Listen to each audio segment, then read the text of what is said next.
সব গুঁড়া আছে সব দেবো, দিয়ে নাড়াচাড়া করে একটু দেবো পানি।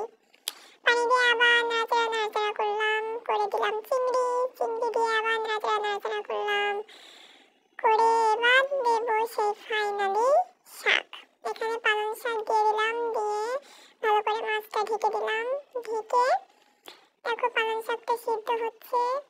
আর মধ্যে দিলাম টমেটো, দিয়ে আবার ঢাকা দিলাম, দিয়ে দেখলাম কত পানি বের হয়েছে, বাপরে বাপ, গোসল করা যাবে।